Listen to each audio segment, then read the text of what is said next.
Yeah, Faf, I guess just if you can try and explain that. Obviously, a hell of a disappointing result for you guys. Yeah, extremely disappointed. I mean, gutted to say that, all formats of our game at the moment is just not firing.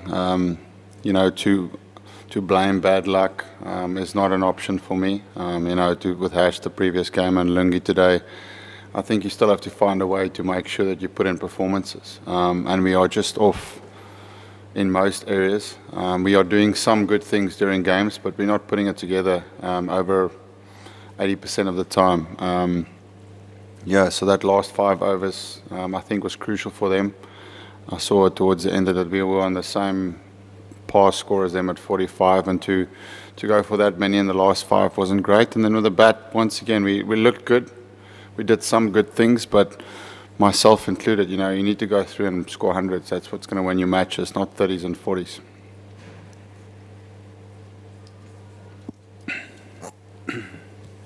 Hi, Faf. Ahead of the tournament, much was made of the opening bowlers, how you're going to look to be really aggressive and kind of, pepper the guys with bounces. How could you assess the way Lungi and Kagiso went today, and do you think that you weren't perhaps aggressive enough with your lengths? Yeah, that was our plan. Our plan was to try and, in both the England game and this game, was to try and make sure that we target them, with aggressive bowling. But we were, like I said, we weren't at our best. The opening bowlers would be the first to put their hand up to say that we didn't execute on our skills today, and that went right through the innings. I thought there was a lot of loose shots, especially on the cutting side today. There was a lot of width that was given. Yeah, but it's just the moment we're just off in all facets of it, and it's not good enough, and that's why any team in this World Cup can beat any team. It's just the way that it's set up today. Bangladesh batted really well. I have to give it to them. They took calculated risks. They paced the innings very, very good. They showed us how to set up a big score, and we did signs of it, but not for long enough. There was bigger partnerships in their camp. And that's why they were 30 runs better than us today. Faf, what did you learn about your team today, and what's the one thing you can do to begin to turn these defeats into wins? Sure, great question.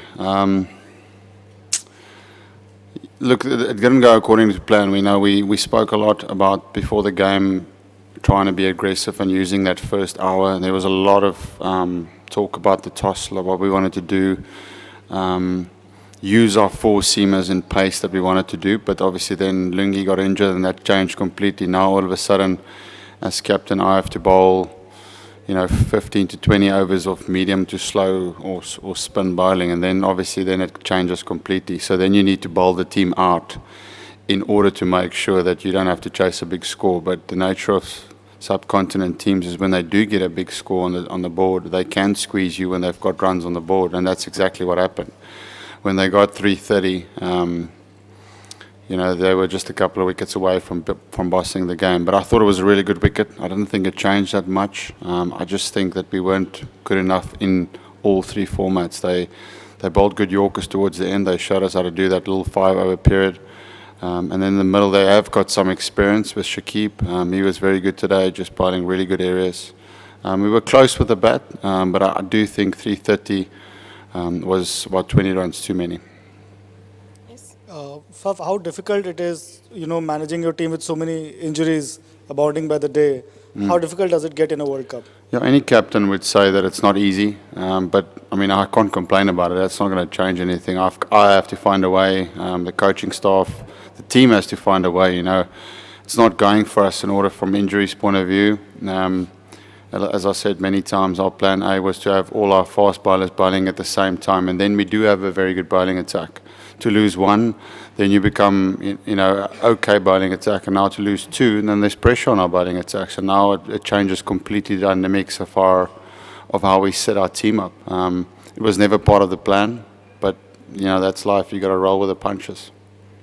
Faf, today in the middle overs of Bangladesh's innings, you guys looked flat in the field. This whole philosophy and psychological plan to say it's not the end of the world if we don't win the World Cup, can that have a negative effect? Do you guys care at all about how you come across? I think that happens naturally when you are in a bad position in a game. I've played a lot of cricket, and every single team that I play for around the world, it's the same effect. Once a partnership starts developing, once that you find in the field that things are not going your way, the natural thing that happens to players is they fall off a little bit, their shoulders drop a little bit, their body language is not as strong. That's not this team, I can promise you it happens in every single team, and there's always conversations around how long and how well you can keep doing that.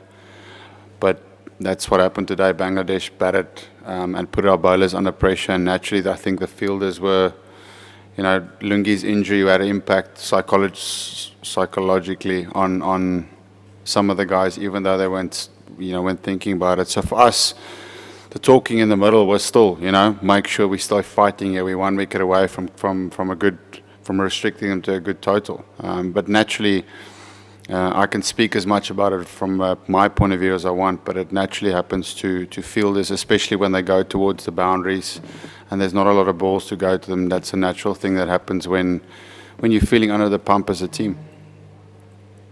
Daniel? Faf, again, coming back to that plan A. Plan A seemed like a really good plan. 3 fast bowlers, pepper the guys. When that doesn't work, do you feel like your side is able to win cricket matches in other ways? Do you think there was an over-reliance on plan A? How many did you have? Plan B, C, D, etc.? Yeah, well, plan A is gone. It's gone because the plan A was those bowlers playing together. They haven't played a game together on this tour. Initially plan B was Anrich Norkieu, was an extra pace bowler that we had lined up for if we had an injury, to have another X-factor bowler that can bowl 145 plus. He got injured as well. So now you're moving into your all-rounder territory. You got 2 medium pace all-rounders, and then you got Chris Morris that's sits in between your fast bowlers and your medium pace bowlers. So now you have to, now we have to really look at what we can do to try and be effective. Is it playing all the all-rounders together? Do we play 2 spinners? Now it's reshuffling all our cards and see how best we can deal with it. Yes. Obviously, South Africa haven't got a great record in World Cups, but you've never started this badly. Do you think you still have a chance of winning it? I have to believe that. I won't be South African if I said no. I would go back and try and see how we can lift the spirits in the team. We're playing a strong team in India in their first game and our third game. So as a team, we know we're not good enough at the moment, and we have to turn it around. It's not like international cricket is about there you go, there's a win for you. The World Cup is set up, it's strong teams. And we have to. We don't have a choice. We won't be going back and just falling over, I can promise you that. Now the last few will be Telford, Lloyd, Kiernan for those. Faf, you came to this World Cup with a very different philosophy, I think, from previous South African teams, and it made perfect sense because some of the emphatic players are gone. Do you think when you do that there's a danger of a team forgetting who they are? And if you're changing the branding or the DNA, do you think your team still know who they are? Definitely. I don't think it's got anything to do with that. At the moment, it's a skill thing. Our skill is not where it needs to be. It's got absolutely nothing to do with, as I said, injuries. You can make excuses as many as you want. Every single player in our dressing room is not playing to their full potential, and that's why we're not putting the performance on. As soon as that starts happening, then those things will change. Every player in the team can say that. None of us has been on top of a game yet. So it's just about making sure you look at yourself in the mirror and see how you can find that answer. Lloyd? Faf, do you think there will, just on the mindset, do you think there will be a change in the days leading up to India? Do you think there's a need for some harsh words in the dressing room? There's And also your message for the guys back home who were watching today and are obviously devastated by the results. Well, there's always, certainly from, my style of captaincy has always been, there's a line, and if you don't perform to that line, then there's a lot of harsh words. I'm certainly not Mr. Nice Guy. There's times for strictness, and there's times when you see that a dressing room needs you to be strong and to motivate them. And that was the previous game when we lost to England the way that we did. But now, today was not good enough. As I said, there's absolutely no excuses for me. So if guys think that they can make excuses for a performance like today, then they'll be challenged. That's a fact. And your second part was the fans. I think the fans understand that what I'm saying now is that it's not good enough. So I'm not even going to try and make excuses. We're not playing to our full potential. You know, it was great to see South African fans in the last 2 games coming to the Proteas. It makes me really proud to come and play. You know, that there's people coming here to support us. They're flying all the way, and it's expensive to come here. So you appreciate that, and you sit there and you think about it. But for us, it's, I mean, the fans know that all I can say is that we'll keep fighting. Rose? Faf, I just want to go back to your plans, A, B, and C. Just in terms of when do you start thinking about, like, if you get to a point where Dale Steyn just isn't ready, when will you have to start thinking about replacing people in the squad? Yeah, it's trickier because, you know, because our resources is slim. As I said, if there was an option to straight away put him in, if Heinrich was here, you could say, listen, Dale, it's getting to that time now where you need to play, or we need to substitute you. But now we've got 2 or 3. So do you send both? You know, do you send both back to get someone else in? That's the medical guru here will try and help us out with that. But it's Dale Steyn is still, if he's fit, he can still make a huge difference to our performance. And we need guys to make differences in this team. We don't, you know. So Dale is one of them. Lungi is also one of them. You know, Lungi will also be the first to say that he hasn't bowled to his full potential the last 2 games. Yeah, he's normally our best line and length bowler.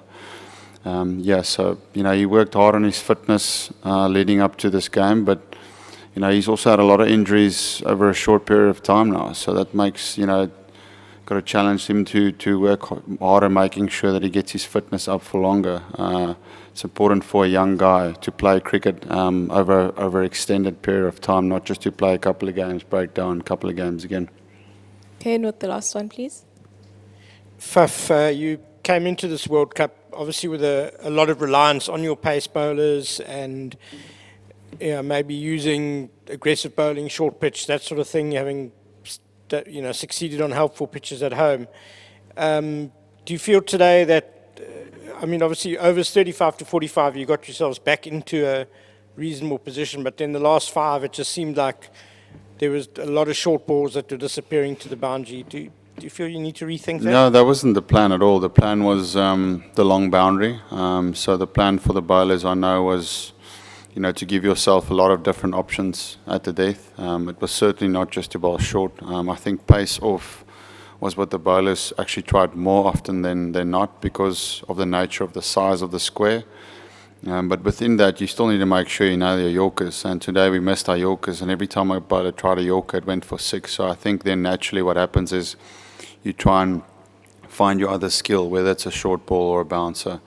Yeah, but there was a couple of opportunities there on the boundary that we possibly could have taken. I remember one ball going over KG's head there was a catch. You know, that was the in-batter. Once again, it's just small little mistakes that we're making, which is giving the opportunity or giving the opposition more runs.